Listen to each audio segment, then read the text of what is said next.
Hey, what's going on, guys? I want to talk about my hopes, fears, and expectations coming up for Series 11 of Doctor Who.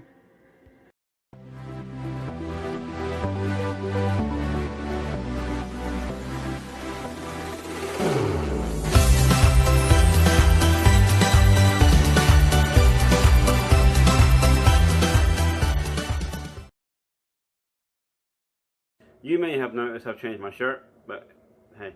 Okay, let's start with the elephant in the room, so to speak. Yes, the Doctor is a female now.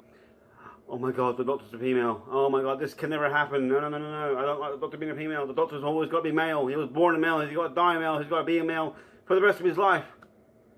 No. Okay, I'm completely fine with the Doctor being a female. But what I am worried about, though, is Jodie Whittaker herself. A lot of the fandom has left. A lot of the fans have left the show. Hey, let's be honest with you. They're at least going to watch the first episode just to see what it's like. My fear for this is that it's not going to be really a great reaction to the gender change by the Doctor herself. Himself, herself, whatever, by the character.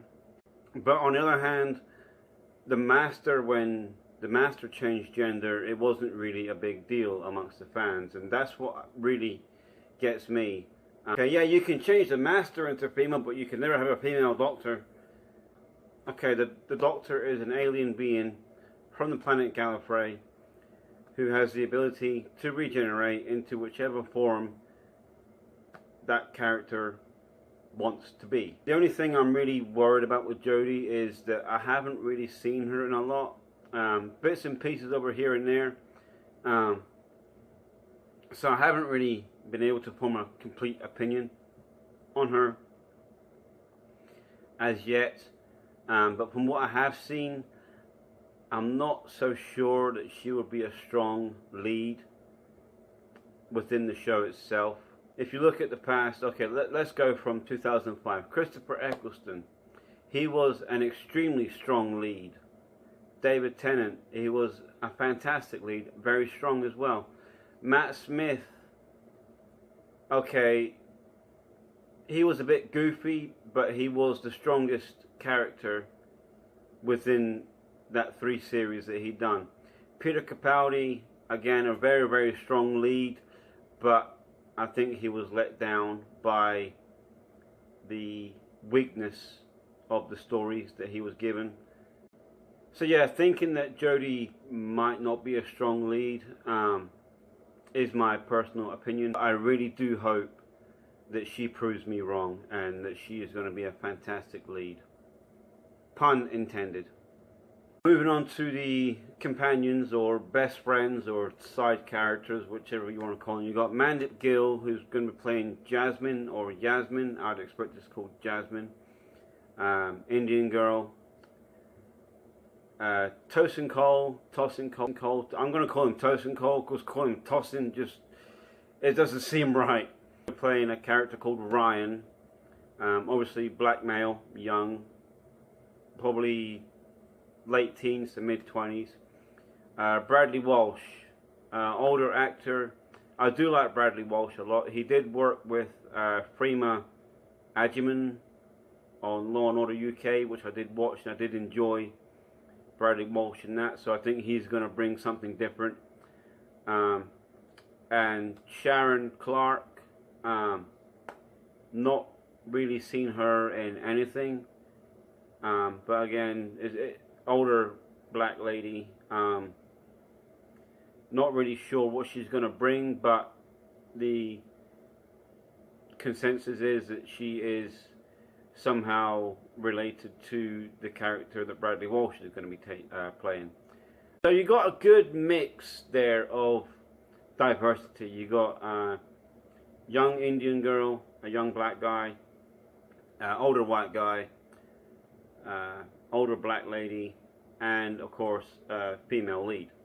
Though I think this is going to be fresh for the show. I think the past, especially the past 3 seasons, probably the past 5 seasons, Since sort of series 6, the show has got kind of stale and boring, all copying the sort of the Donna Noble format of companions of this is the most important person in the universe. River Song, for example, her story arc is really messed up. The way that it's told is backwards and sideways, but you know, again, it's the most important person in the Doctor's life. The same with Amy Pond being River's daughter. Again, you know, the most important person in the universe. Clara Oswald, the Impossible Girl, the most important person in the universe. Nardole, the most important person in the universe because he helped the Doctor get over the death of River. Bill Potts, the most important person in the universe because she's a gay black girl with a guy's name. I mean, I got no problem with whatever race, gender, sexuality. I don't care. Just as long as you don't keep throwing it in our face. Every episode it seemed, well, at least every other episode in Series 10, Bill was, oh, I'm gay, I'm lesbian, this, that. It really got on my nerves. I think it really spoiled the character of Bill Potts. So yeah, the companions, I hope they bring a freshness, I hope they bring a newness to Doctor Who. It'll be interesting to see their particular stories because there has been, you know, leaks that I don't actually watch every single leak. I don't, you know, oh, this has happened. I only really kind of watch the sort of important ones, or the ones that kind of tell us a bit more. They've been filming in India, so, you know, more than likely it's going to be a time travel thing back to when this Jasmine was a kid or something to do with that. And I hope that Matt Gill does bring a freshness to the role as a companion. And again, with Tosin Cole, who's going to be playing Ryan, I hope that he will bring another freshness, a newness to the role as a companion. And again, with Bradley Walsh, I hope he's going to bring a different kind of freshness to the role of, you know, the older character who's friends with the Doctor. Kind of the same as what Wilfred Mott did. Wilfred Mott is one of my favorite characters. So for the simple reason that, you know, he's an old guy who wants to be best friends with the Doctor. So yeah, I think that Bradley Walsh can bring that. I hope he can bring that. Sharon D. Clarke, I think her name is, the one who's playing. She's going to have a role sort of coming in and out of the whole series. Originally, I thought she was going to be playing the Rani, which I hope that Chris Chibnall would bring back. But so far, it looks like she's not, and he's not going to be bringing that character back. But you never know. I mean, you look back at sort of Series 3, and Professor Yana was a human who turned out to be the Master. Sorry to those who haven't seen it, but if you haven't seen it, where have you been? So yeah, I think that Sharon D. Clarke, I hope she's going to bring a sort of freshness to the sort of offbeat character, not main character, kind of like what Jackie did in sort of Series 1 and Series 2. Although she was an important character in Series 1 and Series 2, she wasn't always there.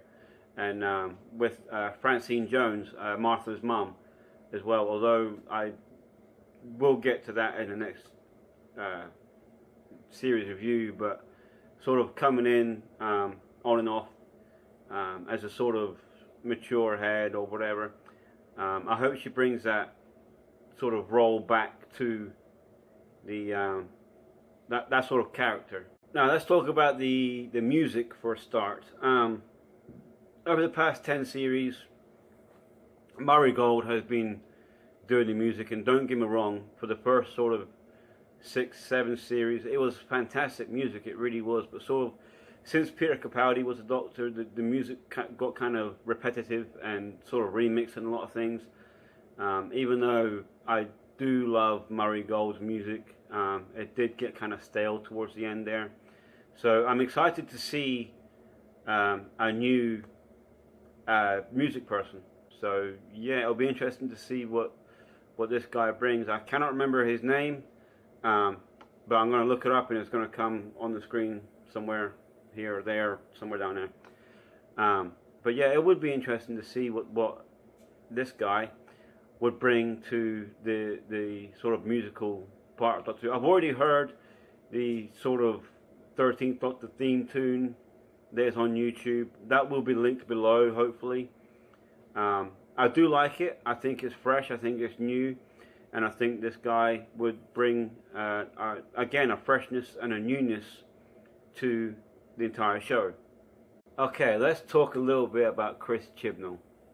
In all honesty, Chris Chibnall has not had the best history in Doctor Who, story-wise.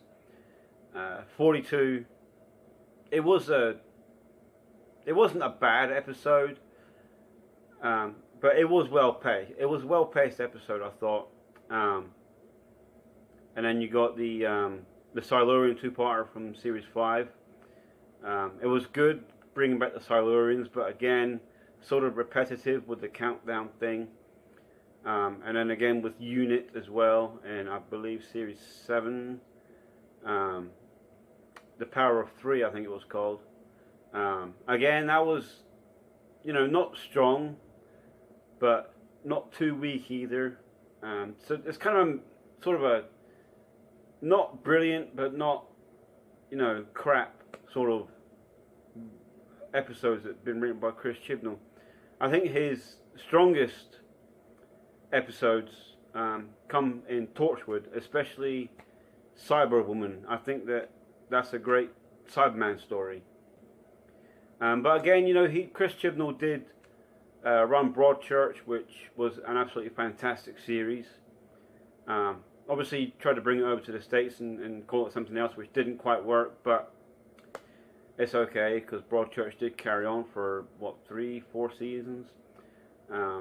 Good story arc in Broadchurch, I thought. I think Chris Chibnall can bring a freshness and a newness to Doctor Who, but what I'm saying is that I have been let down so many times with Stephen Moffat. Just do not want to get let down by Chris Chibnall.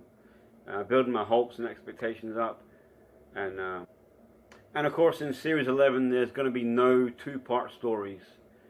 I'm a big fan of two-part stories, so this kind of is going to be weird for me. But again, you look back at Series 9 under Stephen Moffat and it was all two-part stories. So again, I think it's going to be a refreshing change. I'm not opposed to whole series being one-part stories, but every series since the reboot in 2005 has had at least, two-part stories in it. It's going to be different, I think. It's going to be good though. The series is all one-part stories.